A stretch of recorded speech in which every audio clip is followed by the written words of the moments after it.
culmination, the highlight of the day, which is going to tell us who can participate at the professional level. And these are the two greatest experts in the world, in my opinion, in making that determination. So Kevin O'Donnell, I'm going to introduce both, Kevin and Loren. Kevin is president of Speed Dynamics, a sports consulting firm, and the company's instructional programs for sports performance are now utilized in over 100 countries. Kevin has served as the lead instructor for USA Track and Field and the International Amateur Athletic Federation. He has written athletic curricula for many governing bodies of sport. Kevin has consulted with championship teams in the NFL, NBA, and Major League Baseball, and has served as the speed coach for the Cleveland Browns. As a high school coach, Kevin led the Cleveland Heights Beaumont High School track and field teams to a record number of championship titles, and perhaps most importantly, he's a good friend and a longtime next-door neighbor, and he's a good neighbor, I got to tell you that. Loren Seagrave, whom I got to know through Kevin now a number of years ago, Chief Performance Officer for Velocity Sports. In 1999, Coach Seagrave co-founded Velocity Sports, and he supervises all protocols and training philosophies for Velocity Sports Performance. He's responsible for updating, fine-tuning the overall training program. He is regarded as, I'd say, the most renowned speed and sports performance coach in the world, and his specialties include, and this is what I and we all need, human performance optimization, health and wellness, need that too, greater quality and enjoyment of life through lifestyle and eating behavior modification. We all need that too. He has a holistic and multidisciplinary approach to performance optimization that has truly earned him acclaim from athletes and coaches throughout the world of sports. And I saw that when he ran our Performance Institute at IMG. He is considered one of the leading exponents of applied sports science to today's high-performance athlete. So since none of us are that, Kevin or Loren, and will never be able to aspire to those whom you train, we're all ears. And thank you for being with us today. Thank you.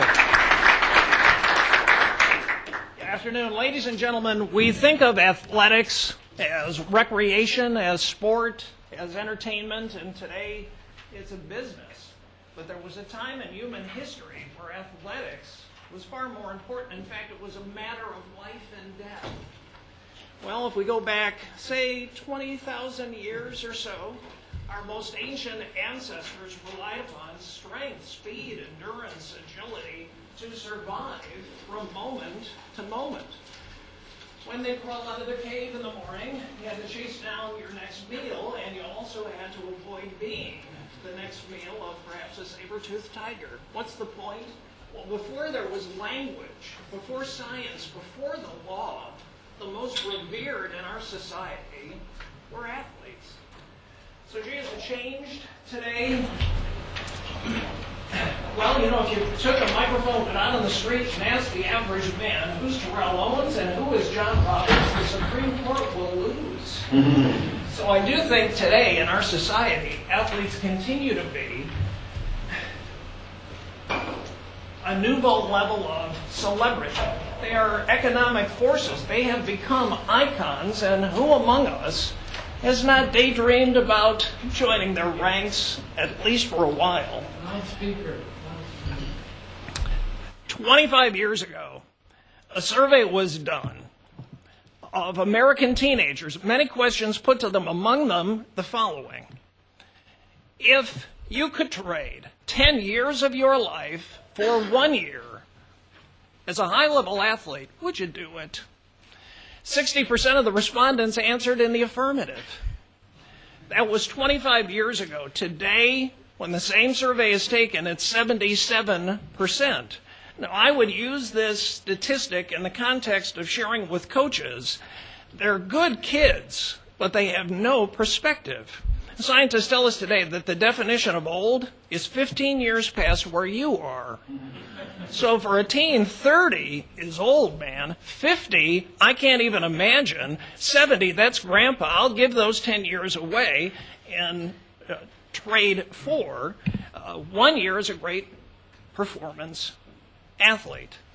Well, in one of these many sessions, one day a young coach shot his hand up and said, I'd make that deal. Now, I was curious, and I asked those in attendance, would anyone else? 20 years ago, maybe a couple of hands would go up. Today, now this is not a scientific survey, but routinely half the room will answer, yeah, I'd make that deal. Because today we are intoxicated by the celebrity, the money, and the special status that a professional athlete can have. Here's why that's important. If a young athlete is to determine whether or not to transition to professional sports, there once was a time when voices of reason surrounded them. Mom, dad, the high school coach, and maybe the family attorney. But now mom is out front. She's already picking the colors on the Bentley. So we may not, in fact, be giving young athletes the entire story. Kevin, it might be worth asking this august assembled multitude how they would vote. Would anybody make that deal? 10 years?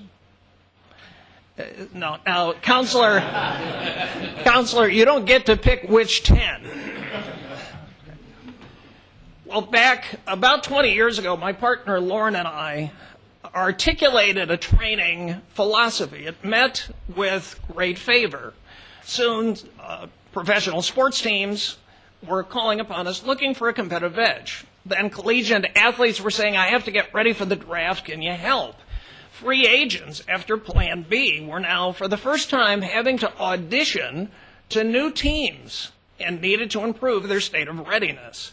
Well, with all these bodies assembled, we needed a dedicated facility, necessity being the mother of invention. A company named Velocity was born. Never had visions of it being a worldwide franchise. It was just a place where we could do our thing. There are many different performance institutes of this type in America and around the world.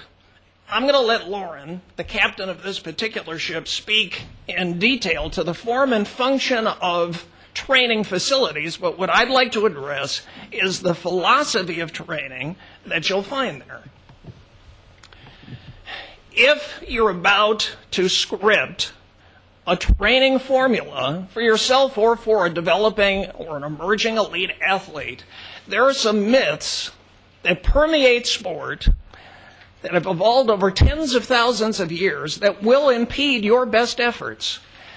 We have a 3-hour presentation on the subject matter. I'll spend less than 3 minutes today just hitting on a couple. Here's the first. No pain, no gain. I know that's cliche, and maybe this is a matter of semantics, but when we train an athlete you've entrusted to us, we do not direct them past a threshold of pain in training.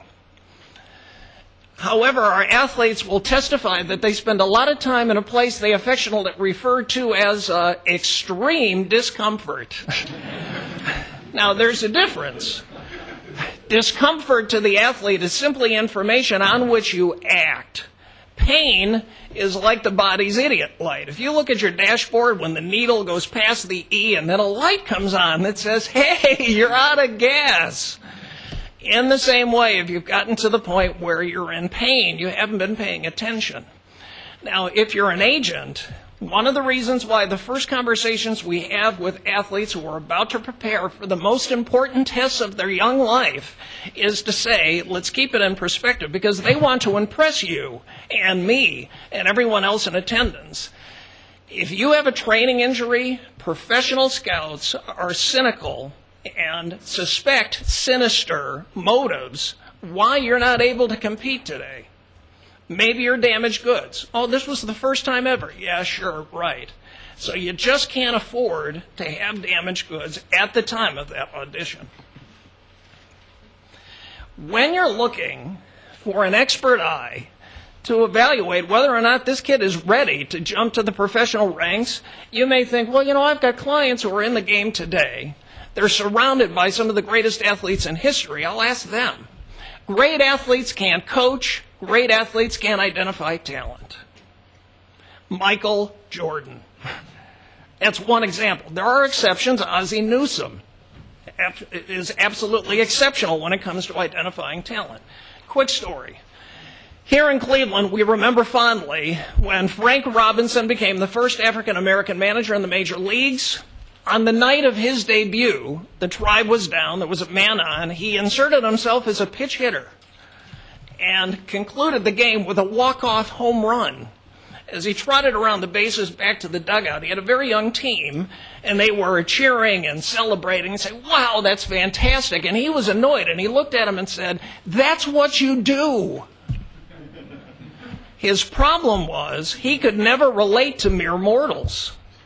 He thought that's just what you do. You hit the home run. Why can't you guys do the same? So typically, if you look at any sport, the Hall of Fame coaches were not necessarily great athletes. And maybe they're great coaches because they had to become students of the game to really study the bones of it. Most great performers that we've worked with have no idea why they're so great. The first teacher was your best teacher, Mom. Women are the teachers of humanity, and yet, in the male-dominated world of professional sports, we don't want you around. Well, our experience has been some of our best instructors are well-qualified women, and they can prompt a response from these big, husky NFL guys that Loren and I just can't get. So give the girls a chance. Here's my favorite cliche. Sprinters are born, not made. Anybody here believe it? Well, when I was in school, a very brilliant professor said, here's how it works. You picked your parents.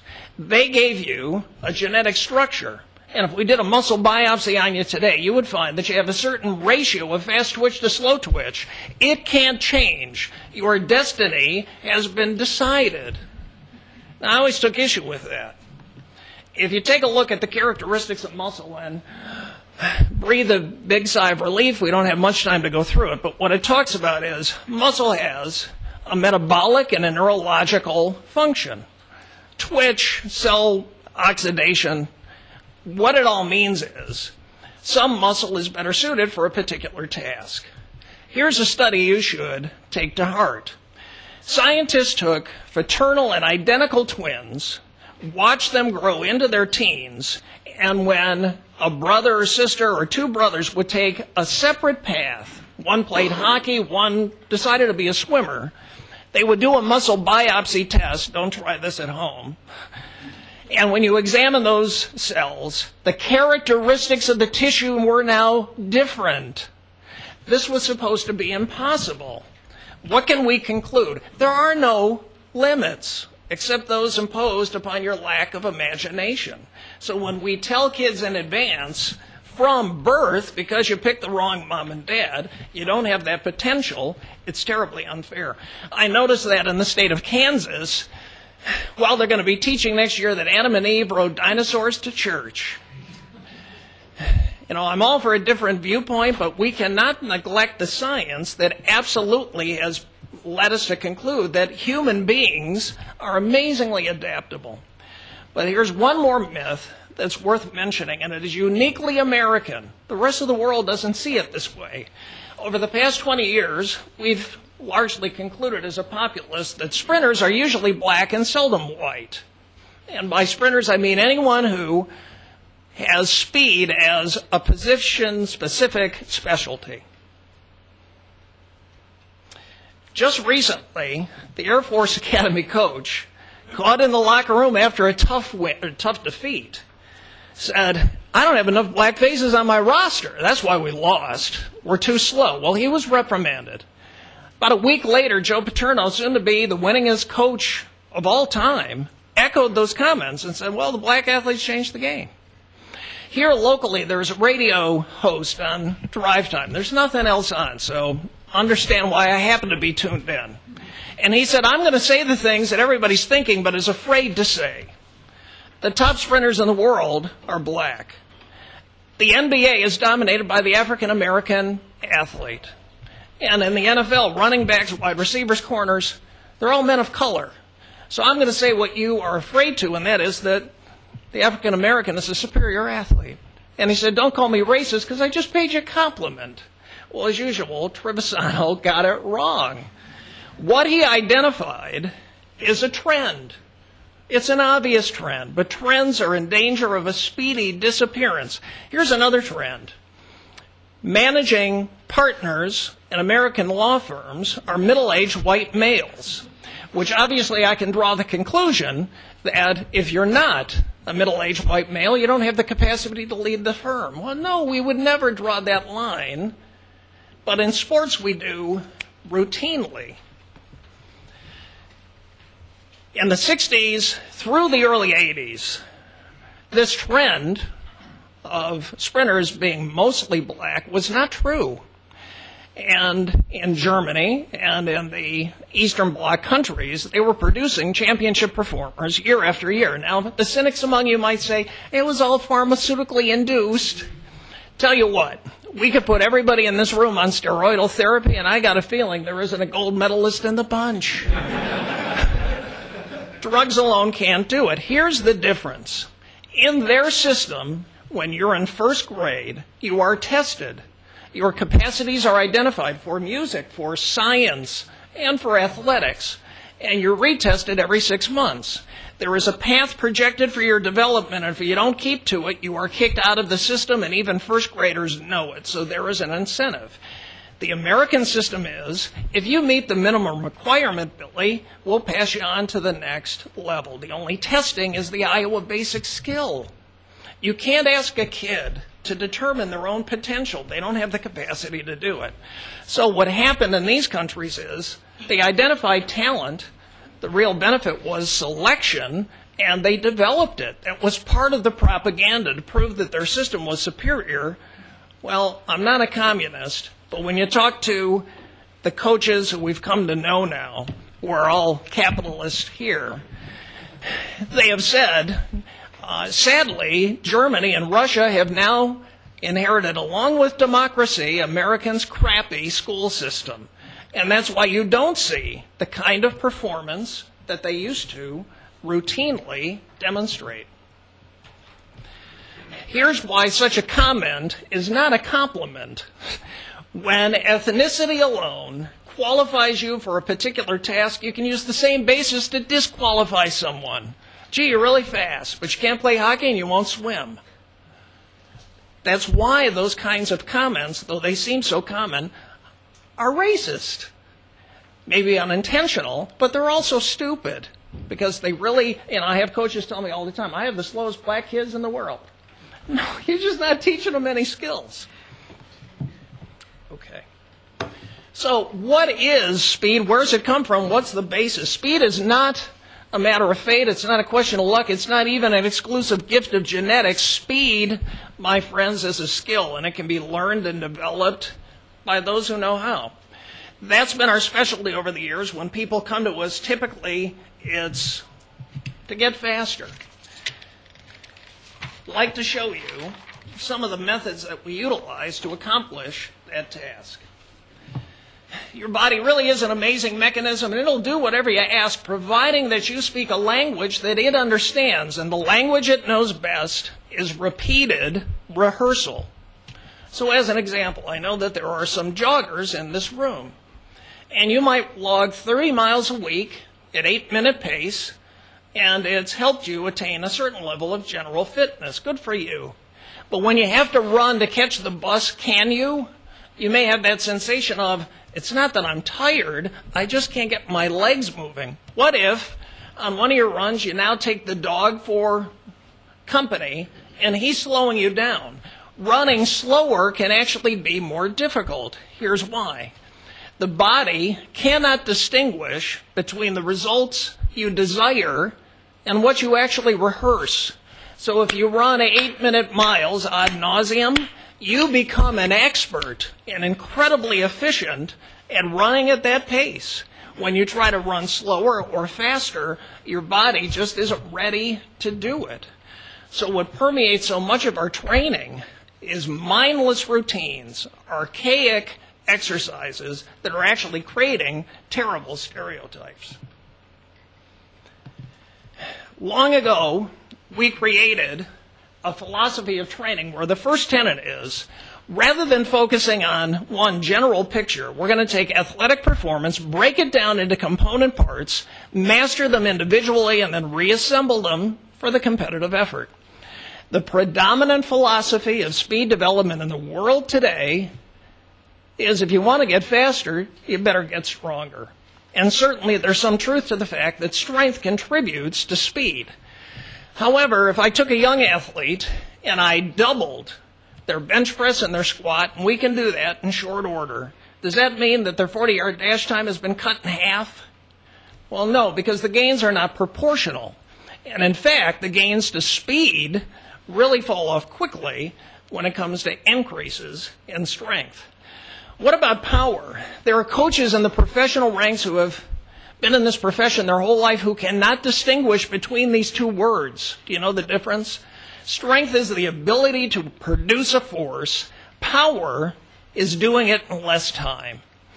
Here's an interesting story. Bill Kazmaier was once the world's strongest man, pharmaceutically assisted, but he's in the Guinness Book of World Records. But that doesn't pay your bills. So he was in strongman contests throwing beer kegs and telephone poles for money. But some of his lifting buddies had made it into the NFL, and he said, I can do that. So he signed up with the Green Bay Packers. Wouldn't you want the strongest man in the history of the world to be your nose tackle?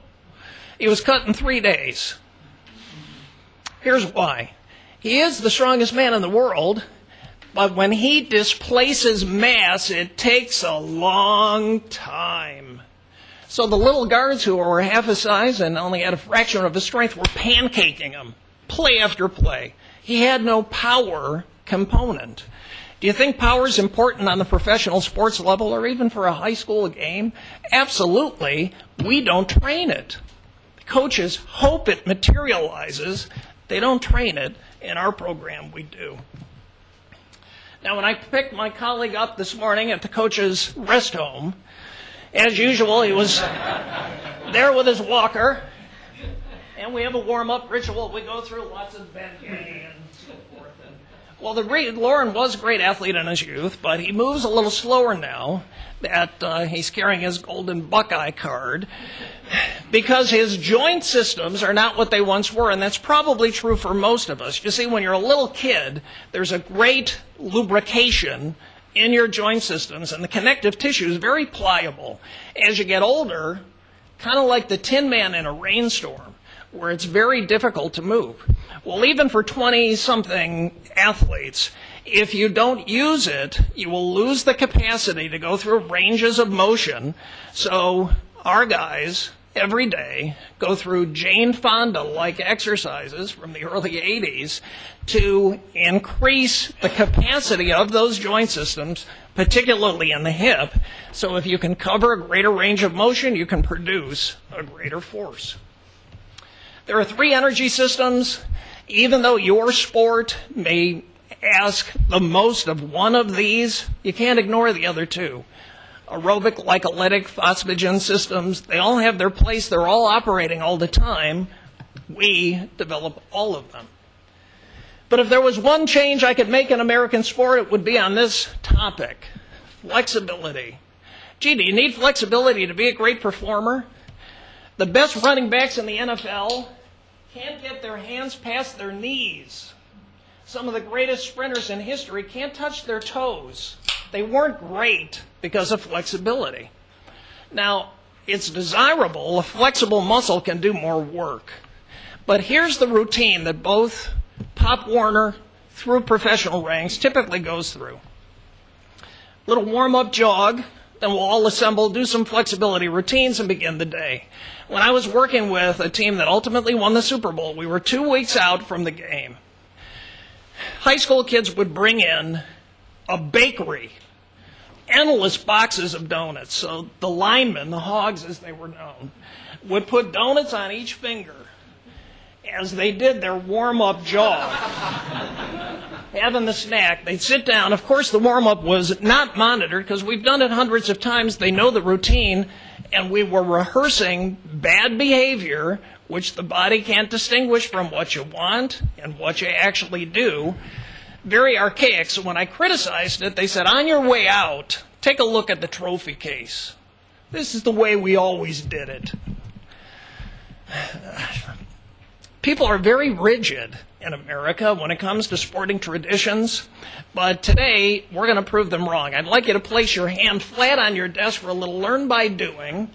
Would you lift your index finger as high as you can? Now put it down as quickly as possible. Counselors, please, little enthusiasm. Lift your finger fast as you can. Okay, now take your free hand, pull the finger back, and let it go. Wow. Which was a faster movement?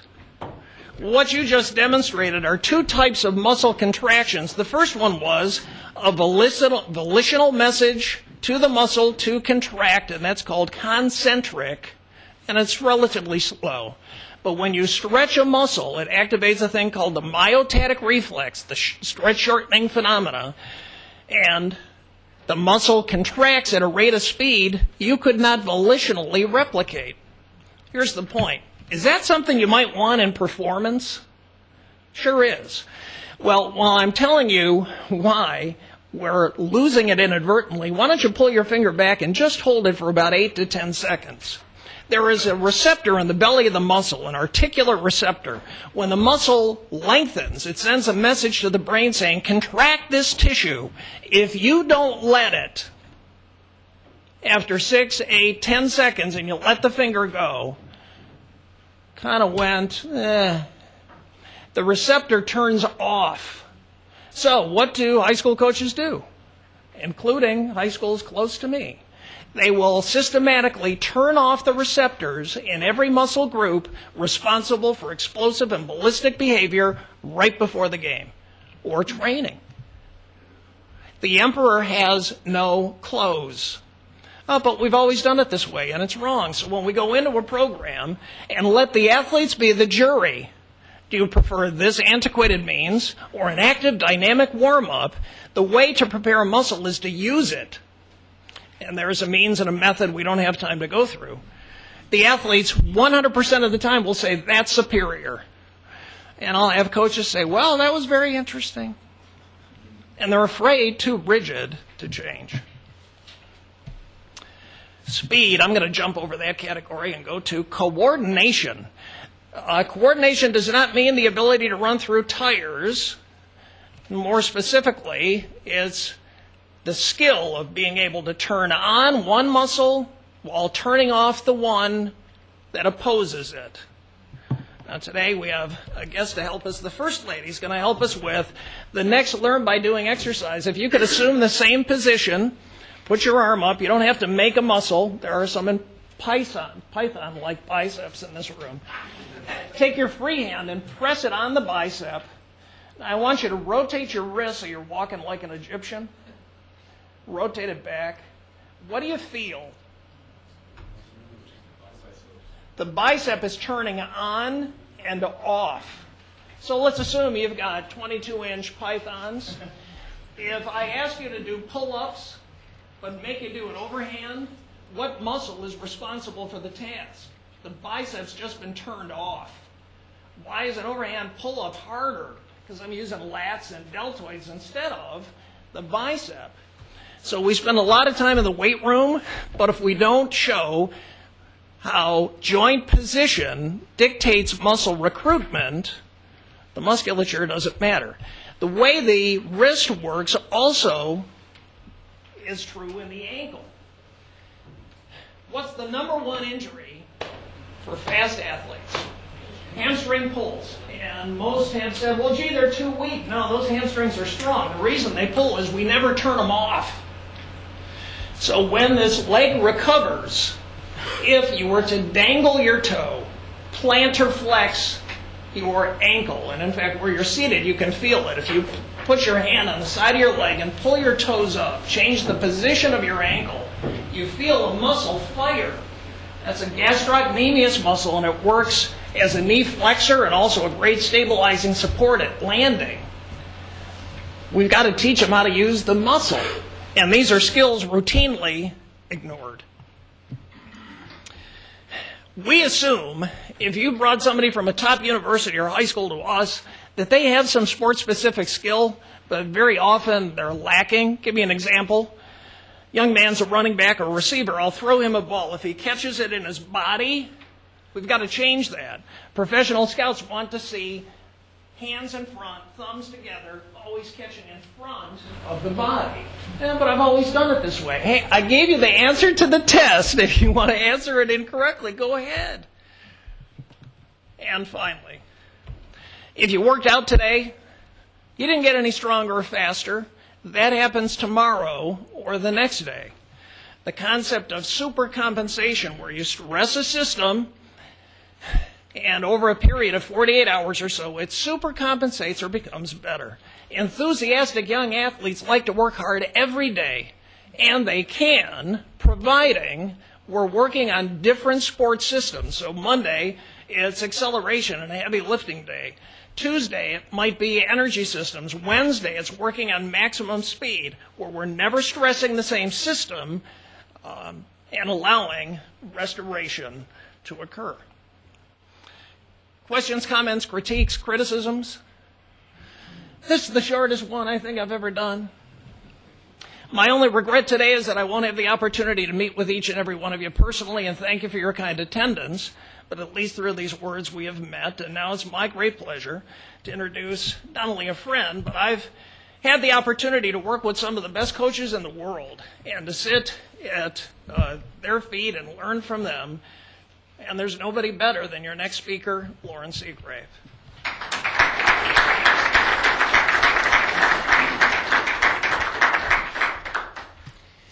Thanks, Kevin.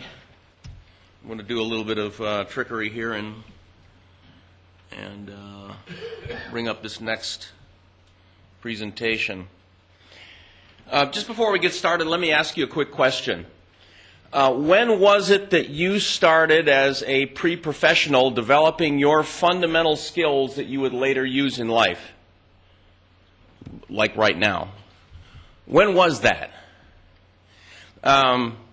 Is the ability to read important in what you do? That's a fundamental skill that you need to develop. Now, when did you develop that? 20 years ago, 30 years ago, 40 years ago, 50 years ago. And so when you look at reaching a high level of accomplishment as you have and continuing to move on to higher levels, you need to make sure that the fundamentals are done properly a long time ago when you were just beyond your toddlership. And so it's my contention that when we look at the preparation of the pre-professional athlete at performance institutions, that we don't limit that to just those who are about ready to turn pro. We need to look at the entire spectrum. In fact, we're going to look at the progression from womb to tomb, if retirement from professional sports means sort of the end of your professional sports career or your professional sports life. The nervous system, as you got from Kevin's presentation, is your onboard computer. It's the control mechanism. It's going to control a lot of things besides your decisions. It's actually going to control your neuromuscular coordination. And power and neuromuscular coordination equals speed. And speed, I think you would agree with me, is the most sought-after commodity in sports today. In fact, if you talk to coaches through the professional and the collegiate ranks, and even down to youth sports, speed is the single biggest determinant of who gets more playing time. So when we look at some of the milestones in the nervous system for development, the traditional approach has been that, golly, the brain and the nervous system is pretty much fully developed by age 11 for females, 12 for males. And that it's its full size. Good thing that size isn't important in this situation. Now, when you look at Piaget's thinking, he said cognitive development pretty much ends at this, time also, 12 years old. And what ended up happening was everybody jumped on the board for that because during the Industrial Revolution, when people were looking for cheap labor, they said, okay, that child, that 12-year-old is an adult. In fact, you reach 95% of your brain's growth by the age of 6 years old in terms of size. if you look at contemporary knowledge based on what we see with our new equipment in the last 10 or 15 years, we see that while you're still in utero, while you're still in the womb, you have the highest concentration of neurons available to you. You have more nerve cells than you will have the rest of your life. And just before birth, you go through your first neural pruning, which means the body goes and starts clipping out some of the neurons that weren't as much used as the ones that were used. Now, companies jumped on board with a little bit of information, and they said, well, let's, baby Einstein and all of these types of things, maybe we can impact intelligence and various other gifts in the womb. Not proven. But more importantly, there is a second wave of neurological or neural proliferation.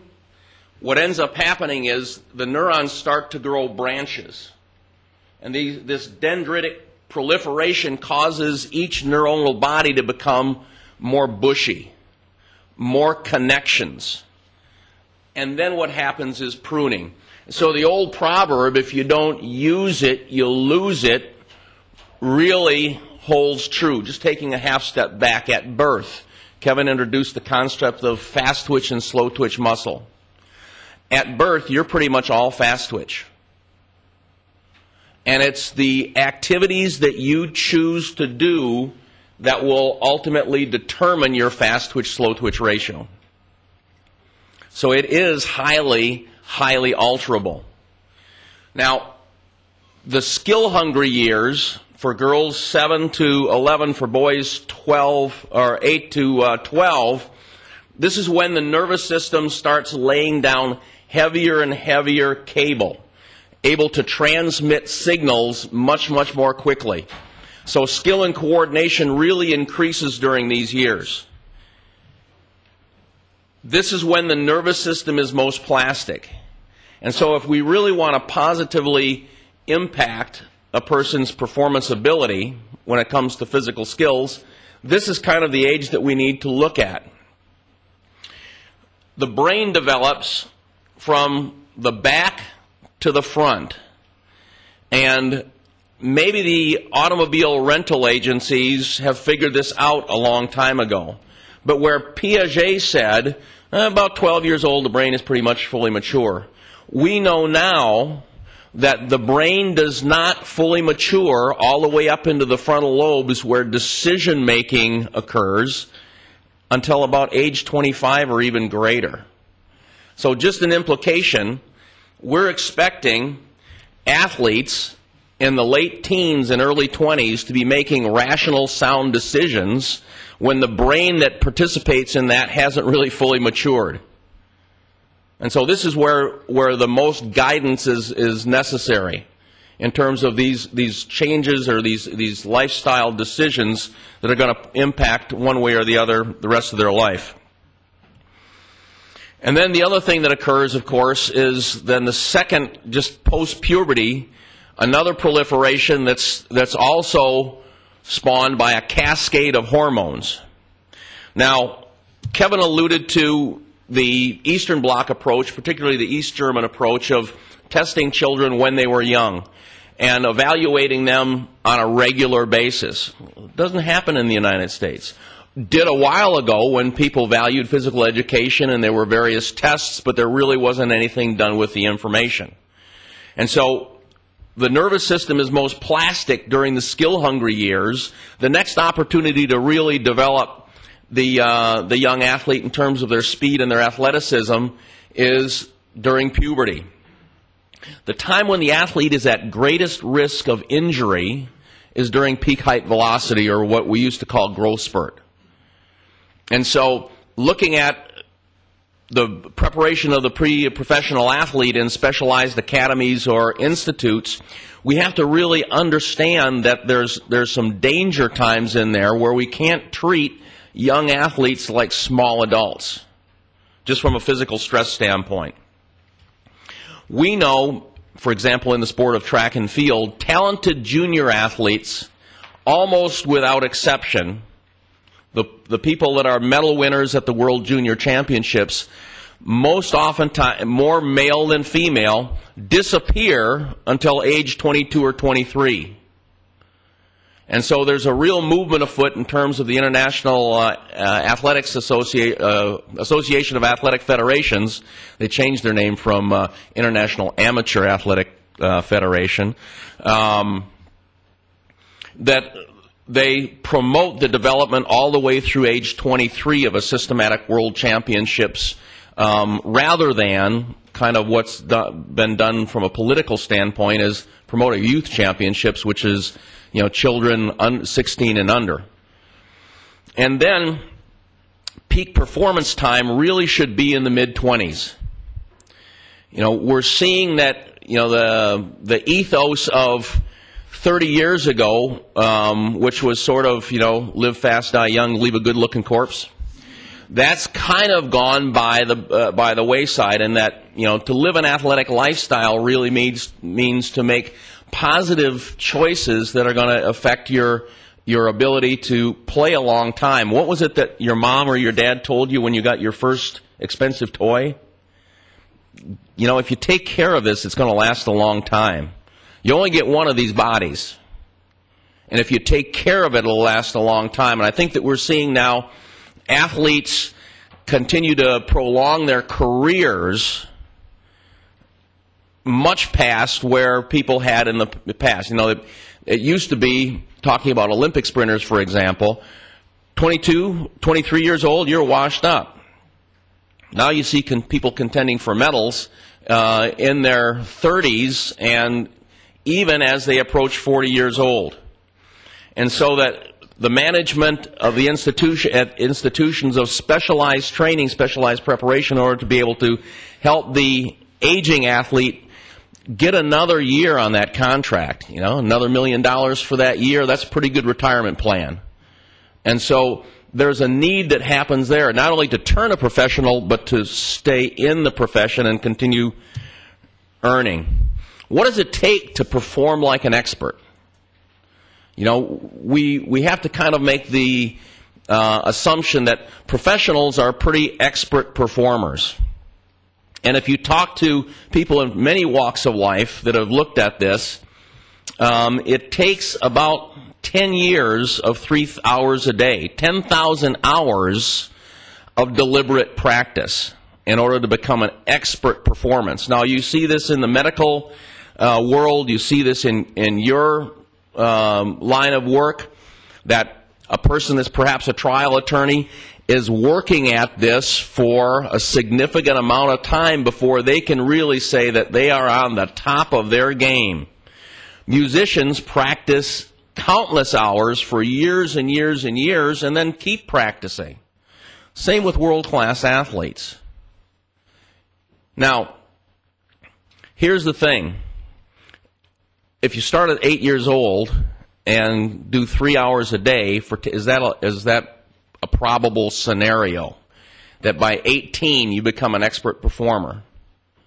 Well, you may become an expert performer in terms of the specific skills required for the game, but from a physical maturity standpoint, you still have a long way to go to get that. That doesn't necessarily negate that you're not ready to turn pro. On the other hand, your best years should still be ahead of you. Now, let's look at deliberate practice and what deliberate practice means. It's not play. It's not just going out and playing. Deliberate practice has 3 criteria that must be met. The first one is that it's not inherently enjoyable. The requirement of getting in a weight room or a strength room and training and lifting, and most people would say that's not enjoyable. Now, athletes at the highest level have learned to make it enjoyable because it's necessary. And the athletes that do have a quality strength program and that do adhere to it have a lower rate of injury than athletes that typically don't have a strength program. The other thing is that it has to be multidimensional feedback and direction. And so just going out and playing catch without someone telling you exactly what you're doing right, exactly what you're doing wrong, maybe taking a video, maybe using Dartfish, which is a sophisticated video analysis program, to be able to break it down and to look at the movements slowly. This feedback needs to be there. It's often provided by a highly specialized coach, either a sports-specific skill coach or a performance enhancement coach, dealing with all of the physical qualities. And the other thing that needs to happen is you need to rehearse the things that you can't do more than the things that you already can do. People like to practice the stuff that they do and that they do well. And if you look at the studies of gymnasts and figure skaters, for example, the absolute highest ones that develop to be international level spend a significantly greater amount of time rehearsing the stuff that they can't do. Whereas the athletes just below that level spend a significantly greater amount of time rehearsing the stuff that they already can do. And so being able to direct the athletes in this way allows them to continue to move along. What a difference 4 years makes, huh? When I was so fortunate to be named director at the International Performance Institute at IMG Academies down in Bradenton, Florida, this was one of the children that I was charged with helping construct the training programs for. And it was great working with her and her father because they really did have a clear idea of where they wanted to go and how they were going to get there.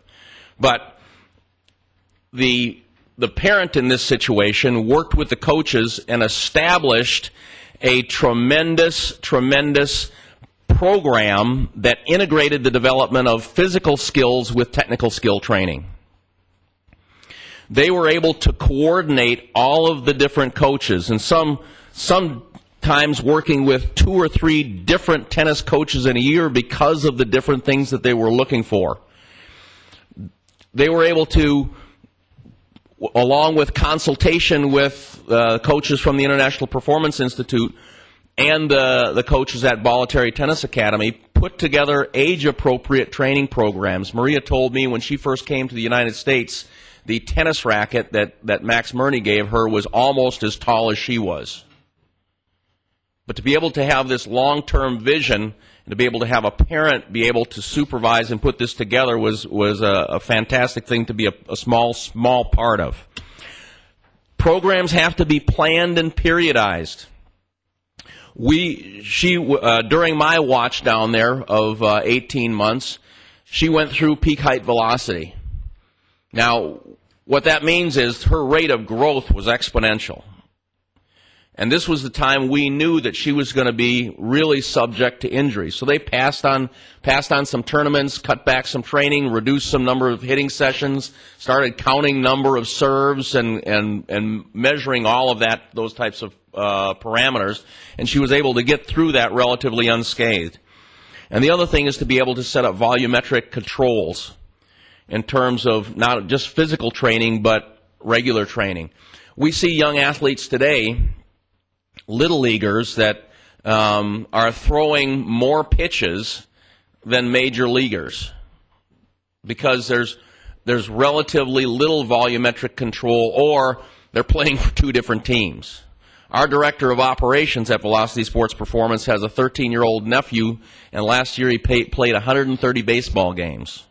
Now, people often ask me, do athletes, is youth sports too competitive? And I said, well, it's maybe not too competitive, but they compete way too much. More time spent on preparation and training, less time spent on competition. The model that's followed by many performance institutes, ours included, is that it's an athlete-centered approach where the coach and parent are jointly driving the program with the support of sports medicine professionals as well as administrative staff and advisors. And so that it becomes a performance team. What we've seen is the longer the performance team stays together, the greater success. Arguably one of the greatest sprinters of all time, at least on the men's side, Carl Lewis, had the same coach from his freshman year in college until he retired. He had the same agent from when he turned professional until he retired. He surrounded himself with the same medical support team to keep things consistent as you move through. And this becomes critical, particularly in times of crunch, in times of injury, in times of, for example, getting ready for the NFL Combine. When stress level is high, having a familiar squad around you to pull you through is incredibly important. Now, we're going to take a lot less time in talking about this, but this is the philosophy around which we start 7-year-olds as well as working with our 10-year all-pros in the NFL. In that, in physical education, people love to use pyramids to describe things. So if you can look at the width of this first pyramid as the total amount that's going to be put into this program. So the bottom of the pyramid would represent 100%. And you look at this pyramid, and the yellow pyramid here is a competency-based training program. And what a competency-based training program is, a competency-based program, where when you were in the first grade, did they give you Solzhenitsyn's Gulag Archipelago to read? No, they didn't probably. You know, I don't know what it was for you, but it was See Spot Run for me. Because that's what I could handle at the time. Being able to build on what athletes can do, move toward what they can't do in an age-appropriate fashion. Now, the next pyramid, which is the inverted pyramid, deals with performance-based training. This focuses on the development of all of the biomotor abilities, all of the physical qualities that Kevin discussed. And you can see now the sum total width, which represents 100%, is a relative value. So at the bottom, it's largely competency-based training, where at the top, it's largely performance-based training. But even at the bottom of the pyramid, you still have a smidgen of performance training. And even at the top of the pyramid, you're still working on improving your skills. So physical skills, physical prowess, if you will. Now, if that intersection is extremely important, but this is typically the chronological age that you would expect athletes to fall out on in terms of this in this area. And so when we bring an athlete in terms of functional movement assessment, when we bring an athlete in terms of movement skill assessment, we expect them to be at a certain level. Oh, by the way, one thing here.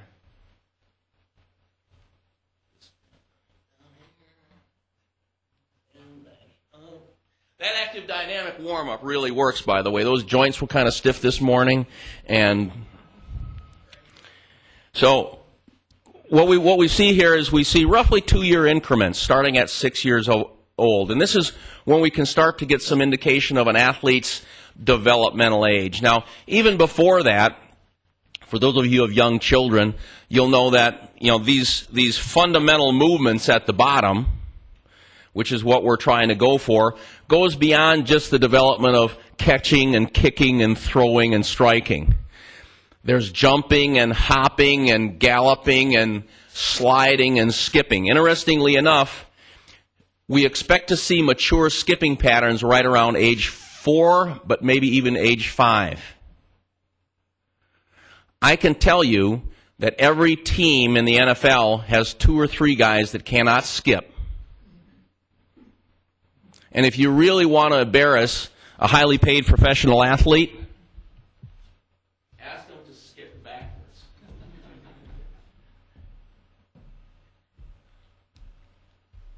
Unless they've been exposed to this skill before, 25% of the individuals will not be able to do it on their first time. Because the movement skills of transit, being able to move your body from point A to point B, are incredibly, incredibly important, and they need to be developed at the bottom level. learn to train, you have to first of all teach the athlete what it is to train. And we take a bit of a Montessori approach in terms of our training center, is that it doesn't necessarily matter if you have a 12-year-old with a 15-year-old, because we're teaching the culture of training, what it's like to be training, what it's like to go through the training process. And we'll vary the levels of intensities, we'll vary the levels of the exercises. But athletes, did you ever notice, if you have two children, the second one seems to develop so much faster than the first one, particularly if they're close together. I'm going through that right now. I have a 3-year-old and a 1-year-old. And the 1-year-old was a little jet running around at age 9.5 months. The older one didn't walk till he was 12. The younger one takes that to me, by the way. The next age is, we want to look at the whole concept of train to train. Let's prepare the body now that we have gotten through puberty or are on the north side of puberty, and let's train to train. Then train to compete, train to win, and then train to excel. So we're looking at an entire continuum. Now, I don't think that he will mind me sharing this with you. I used to do the nutrition programs and the regeneration programs for a guy by the name of Shannon Sharp. And I bumped into him once in the airport and kind of told him what we were doing. And he said, well, that's neat. And then left. 2 weeks later, he called me up and said, hey, you're going to really laugh when I ask you what I need. And I said, no, what do you need? I haven't seen you in a couple years, but what do you need? He said, well, I can no longer do what I used to do when I was a young athlete just by running some repeat 200 meters at Grady Memorial Stadium and lifting at the local gym. I said, well, come on in, and we'll put you through an active dynamic warm-up and do an assessment on you and see where you're at. And he did an exercise that's called low walk backwards for about 20 yards. This is what it looks like. Down in the deep position, like you're on a narrow edge of a 2x4, and you're walking backwards like this. He fell down 3 times in 20 yards. Now, this is a skill that we would expect to see somewhere at train to train. But either because he hadn't developed a skill, and I don't believe that, in terms of balance and stability, or because he's been beat up so much in the course of football that a lot of the neurological systems have been turned off. Injury affects more than just the flesh. It also affects the nervous system. The flesh heals fairly quickly. It takes a lot longer for the nervous system to heal, and sometimes it never does, which then creates a cascade of chronic and overuse injuries. Now, what we do is we match all of these developmental levels up with developmentally appropriate exercises and routines so that we can identify where the athlete is at in the various physical qualities and then deliver the program that's going to best suit them and progress them forward. And once you get rid of joint restrictions, once you get rid of imbalances, once you get rid of instabilities, injury problems kind of disappear. I was the speed and conditioning coach for the Atlanta Falcons in 1998 through 2001. Of course, you may remember 98 was the year they went to the Super Bowl. I took full credit for that, by the way. And in working with the offensive linemen, we were doing our active dynamic warm-up, and they said, Coach, we're not stretching enough. We're not stretching enough. And Al Miller, who's a great strength coach, said, hey, you gotta let them stretch. We know that it turns the nervous system off. Just don't hold it very long. But you gotta do that because it's kind of like a security blanket. And if you do stuff really different, whether it's your fault or not, and something goes wrong, you end up getting blamed for it. That's the way it is in pro sports. And so I said, okay, we'll do that. And so we threw a little bit of stuff in just to make them happy. And about 6 weeks later, this is the way offensive linemen look.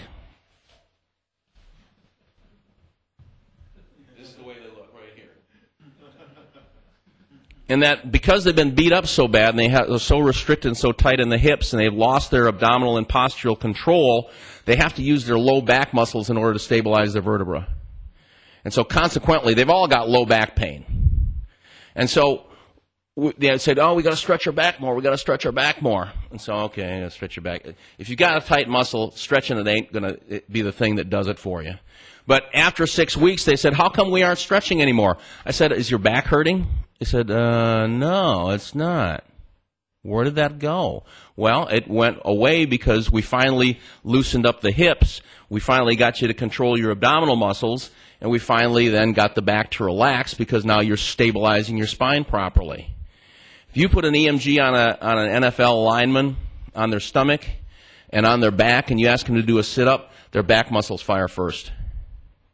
Wouldn't it make sense to go to a group of specialists that maybe doesn't exist on your own professional team in order to be able to have these things corrected? We've done the same thing with golfers and tennis players where over time they have chronic injuries and it affects their game, sometimes causing retirement. But wouldn't it make sense to take, 20 days or 30 days at a place where you can get tuned up? We had one client at the academy getting ready for the NFL draft, had a knee injury during the bowl game, and we said, okay, is it going to be surgery or not surgery? He fractured his cartilage on his medial condyle in his knee. And so we conferred and got some second opinions and went in and did the surgery and just really took an aggressive approach and got him ready. But we ended up, he's one of these guys, 6'8" tall, right tackle, but impossible flexibility. In 3 days, we had him touching his toes and worked all the restrictions out, took the pressure off the knee, and he went to the combine and had the fastest short shuttle and the fastest L drill. A lot of times these things can be fixed in a relatively short amount of time. One of the things that we're seeing in the development of young athletes, which is not going to help the transition necessarily into high level of professional sports, is early hyperspecialization. When you look at just the drawbacks, what you see is an incomplete development of fundamental movements. I was lecturing at McGill University in Montreal, and one of the professors that was in charge of freshman intake said, we're seeing physical education students now that do not have an overarm throwing pattern because they're playing soccer year-round.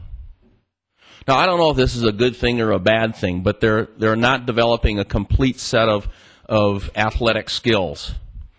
The other thing that we start to see is we start to see acute injuries because of stress on tissue or lack of motor pattern development. And we're starting to see more and more chronic injuries.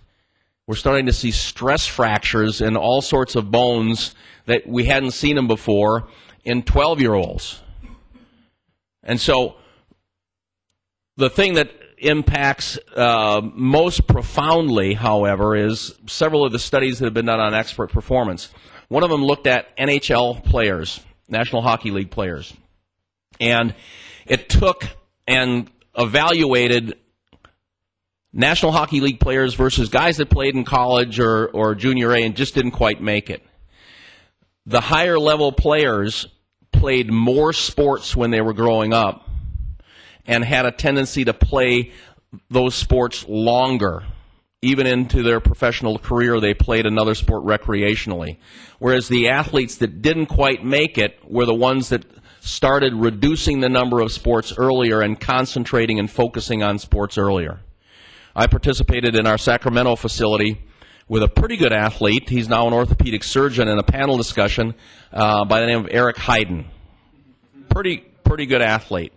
And knowing his background, because I coached him in soccer at the University of Wisconsin, I said, Eric, tell us a little bit about your development as a young athlete. He said, well, we did gymnastics and we did soccer and we played hockey and did this and did that, and they were all over the place doing everything. And I said, well, did you start to peel that down? He said, yeah, we got rid of track and we got rid of volleyball and we started just playing. And then I broke my leg playing indoor speed skating. We got rid of that. And I said, well, when in 1980, when you really did well, 5 gold medals was pretty good, couple world records. Were you focusing just on speed skating? He said, yeah, pretty much. I said, now, it seems to me that fall, you actually lettered and won a letter on the University of Wisconsin soccer team, didn't you? Oh, yeah. But I didn't think that counted. That was just for fun. But still, broad sport, the German concept of Breitensport, broad sport development, finally narrowing down when it starts to come to train to compete. So, in the chart, you may remember 16, 17 years old, 18 years old. This is maybe one time where you can start to peel it down. But maintain other physical activities, particularly with your young developing professionals. Our facilities, now in these waning minutes, just a couple shots. We usually have about a 60-meter Mondo track, turf field, hard court area for tennis, volleyball, basketball players, as well as an Olympic strength training room. We have 70 locations in North America with about 60 in build-out right now. So if we can ever be of service, please just give us a call. Join me in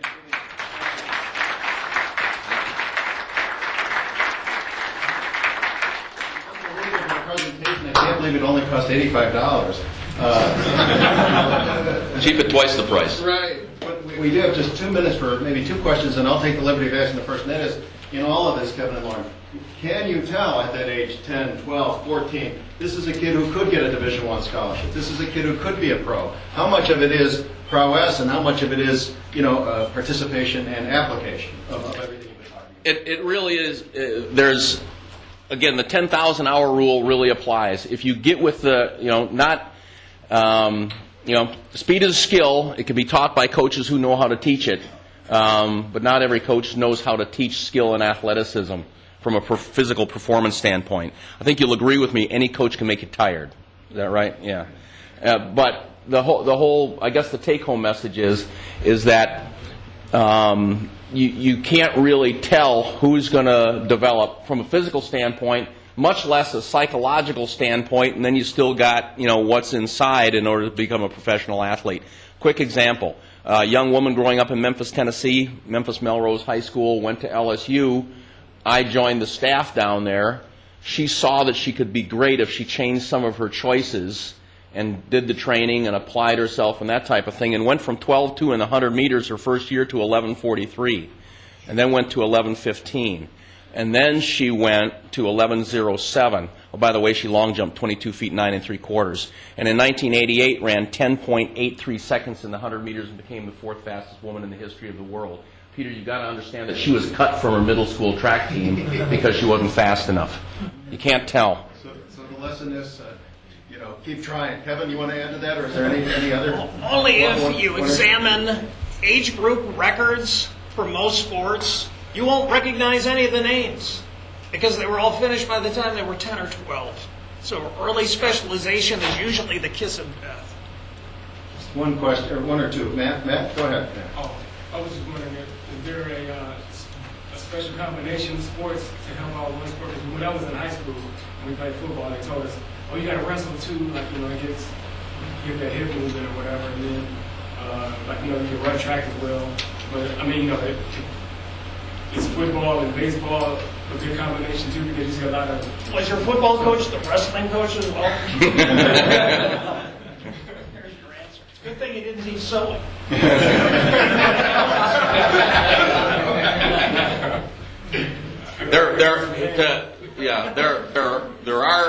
The good thing is it's broad sport development through a time when you need to develop a lot of skills.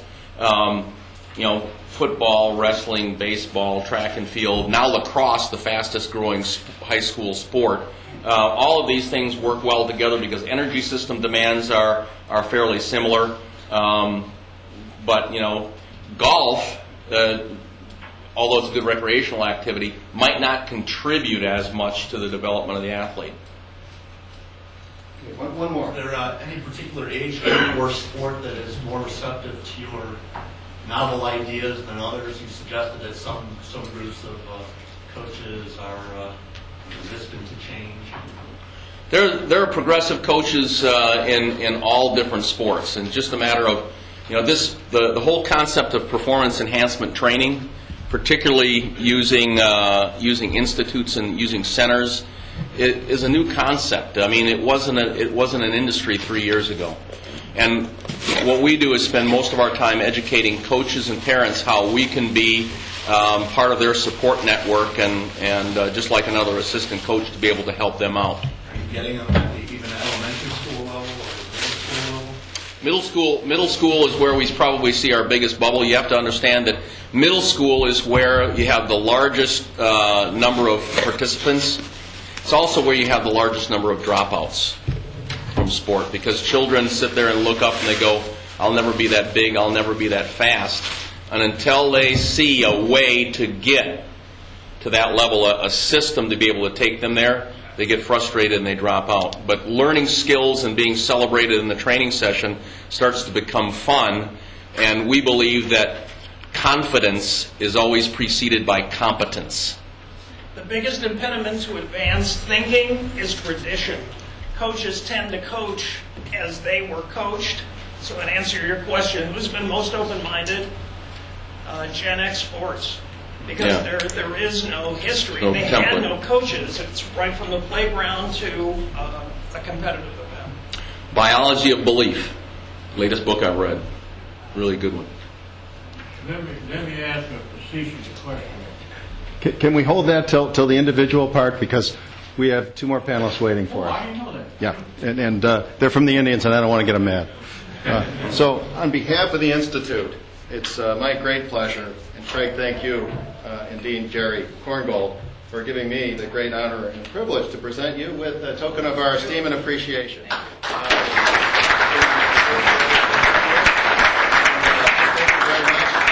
We'll reconvene in about 5-10 minutes, please. Thank you. Thanks so much. Very generous. That was tremendous. I could have been too.